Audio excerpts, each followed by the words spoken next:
Assalomu alaykum. Hurmatli Zarbdor futbol akademiyasining studentlari, Zarbdor futbol klubining futbolchilari, Zarbdor futbol akademiyasining abituriyentlari. Men hozir Baraka bozoridagi sport magazinindaman. Bu yerda ko'p biz uchun kerakli bo'lgan sport anjomlari bor. Mana har xil turlaridan bor. Kiyimlar, getralar, mana tepada konuslar trenirovkalar uchun hamma narsa bor. Endi men sizlarga kubiklar, mana kelajakda sizlar futbol yulduzlari, sizlar mana shunaqa kubiklarni yutishlaring uchun. Endi men sizlarga hurmatli ota-onalar, hurmatli futbolchilar, studentlar, abituriyentlar, sizlarni e'tiborlaringizni nimaga qaratmoqchiman? Himoya vositalariga. Hurmatli ota-onalar, sizlardan iltimos, imkoniyatini topib, ilojini topib, bolalaringizga, futbol akademiyasida shug'ullanayotgan bolalaringizga himoya vositalari olib beringizlar. Mana birinchi himoya vositasi mana kichkina bolalarga, mana qaranglar. Buni nomi bandaj deyiladi, ya'ni qovuqqa kiyiladi. Bola kiyilib, mana rezinkasi bor. Turistini ichidan, shortisini ichidan kiyish kerak trenirovka paytida jarohat olmasligi uchun.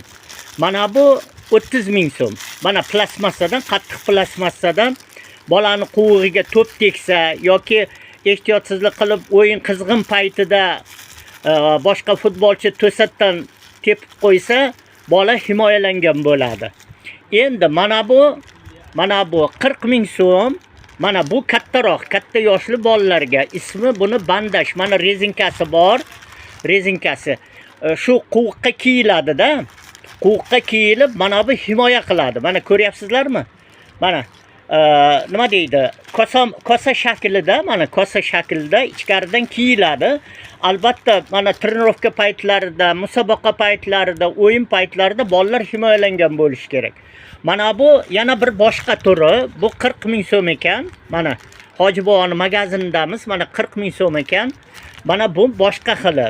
Endi bolani yoshiga qarab, gavdasiga qarab, iltimos ota-onalar mana shunaqa nimalardan, himoya vositalaridan bolalaringizga olib beringizlar. Keyingisi mana bu 70 ming so'm ekan. Bu ham kattaroq bolalarga, gavdasiga qarab, uni hajmiga qarab bolangizni olib kelsangiz, shu yerda kiygizib ko'rib, o'ziga to'g'ri keladigan razmerni olib bersangiz bo'ladi.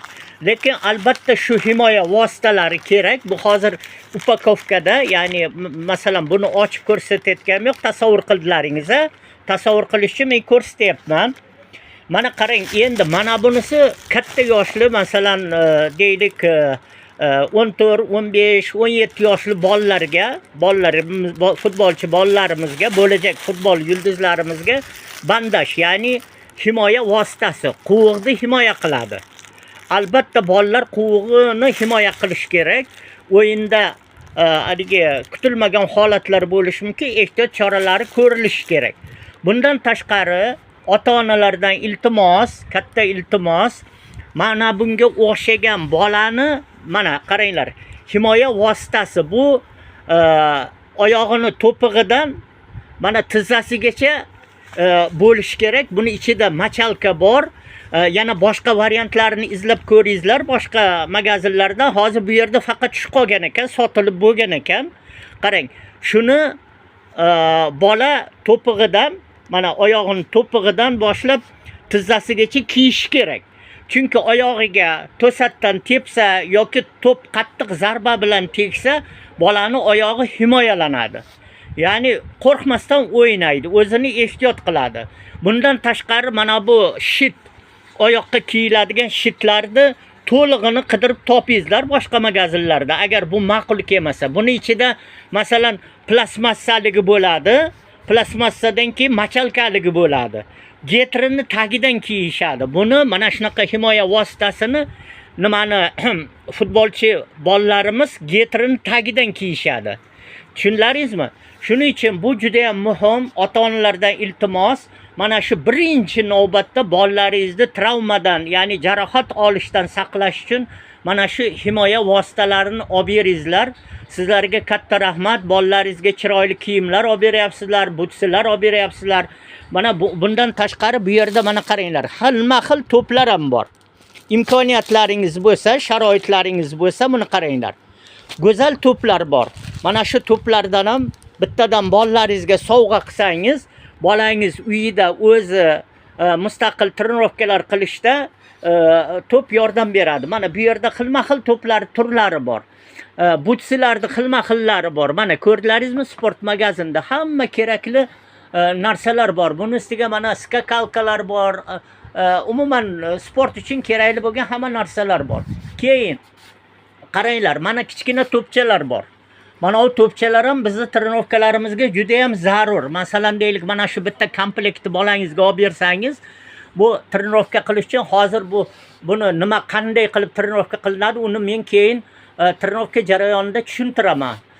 Bundan tashqari mana qarang, xilma-xil getrilar bor, ana massajyorlar bor, ana bola o'zini massaj qilib nima qiladi. Mana darvozabonlarimiz uchun qo'lqoplarning xilma-xil turlari bor. Ana u yerda nima deydi, oyoqqa kiyiladigan shitlar bor, lekin ular bizga to'g'ri kelmaydi. Kalta shitlarda bizga to'piqdan boshlab to nima deydi, tizzagacha nima yopadigan nima kerakda? Himoya vositalari kerak. Bundan tashqari bu magazinda shaxmatlar ham bor. Hoji aka aytdilar, eng arzoni 35 ming. 35 ming. Hozir shaxmatlar qayerda men ko'rmayapman. Hoji akadan iltimos qilsak, bitta shaxmatlaringizni ko'rsatib yuborsangiz, Hoji aka, mana bu yerda shaxmatlar, qarang. Qaranglar. Mana kichkinagina shaxmat. Bolangizga shuni sovg'a qiling, futbolchi shaxmat o'ynashi kerak. Fikrlashni bilish kerak, miyasini ishlatish kerak, aqlini charxlash kerak-da. Futbolchiga aql, kuchli aql kerak, ilm kerak, bilim kerak. Mana shunaqa kichkinagina shaxmatchadan sovg'a qilsangiz, bolangiz sumkasiga solib beradi, sizlar bilan shaxmat o'ynaydi, bilganlar bilan shaxmat o'ynaydi. Mana kattarog'i, mana shu shaxmatlarni qarang. Shularni bolalaringizga sovg'a qiling, juda xursand bo'lishadi. Shaxmat o'ynab nima qilishadi-da, aql gimnastikasi deganda grossmeysterlar yetishib chiqqan. Buni qarang. Hamma nimalar kerakli narsalar bizning sportchilarga bor. Undan tashqari buni qaranglar. Mana hozir mana bu yerda mana shu shaxmatni mana kattasidan bor. Sizlar ham iltimos ota-onalar, bolalaringiz bilan shaxmat o'ynanglar. Yaxshi futbolchi bo'lish uchun bolangiz yaxshi shaxmatchi bo'lishi kerak. Fikrlashni bilish kerak. Kuchli aql egasi bo'lish kerak, kuchli bilim egasi bo'lish kerak. Mana shu shaxmat, mana bu himoya vositalari bolalaringiz uchun juda ham zarurda. Iltimos, endi moliyaviy ahvollaringiz qanday bilmadim, bir imkoniyatlaringizni topib, sharoitlaringizga qarab, mana shu narsalarni bolalaringizga sovg'a qilsangiz juda yaxshi bo'lardi. Birinchi navbatda to'pdan ham, shaxmatdan ham mana bu bandajlarni, mana bu himoya vositalarini bolalaringizga olib bering, iltimos. Iltimos qilaman, ota-onalardan olib bersangiz yaxshi bo'ladi. Xudo xolasa, bizning farzandlarimiz mana shu trenirovka qilayotgan bo'lajak futbol yulduzlarimiz Abduqodir Husanovga o'xshagan, Abbosbek Fayziyevga o'xshagan, Lamin Yamalga o'xshagan, Xudoynazar Meredovga o'xshagan, Davlat Satpayevga o'xshagan, Chimkentlik Kerimga o'xshagan zo'r futbolchilar kelajakda yetishib chiqadi deb umid qilamiz. E'tiborlaringiz uchun katta rahmat. Iltimos ota-onalar, farzandlaringizga e'tibor bering. Ularni yaxshi futbolchi bo'lishiga hamkorlik qilaylik. E'tiborlaringiz uchun katta rahmat.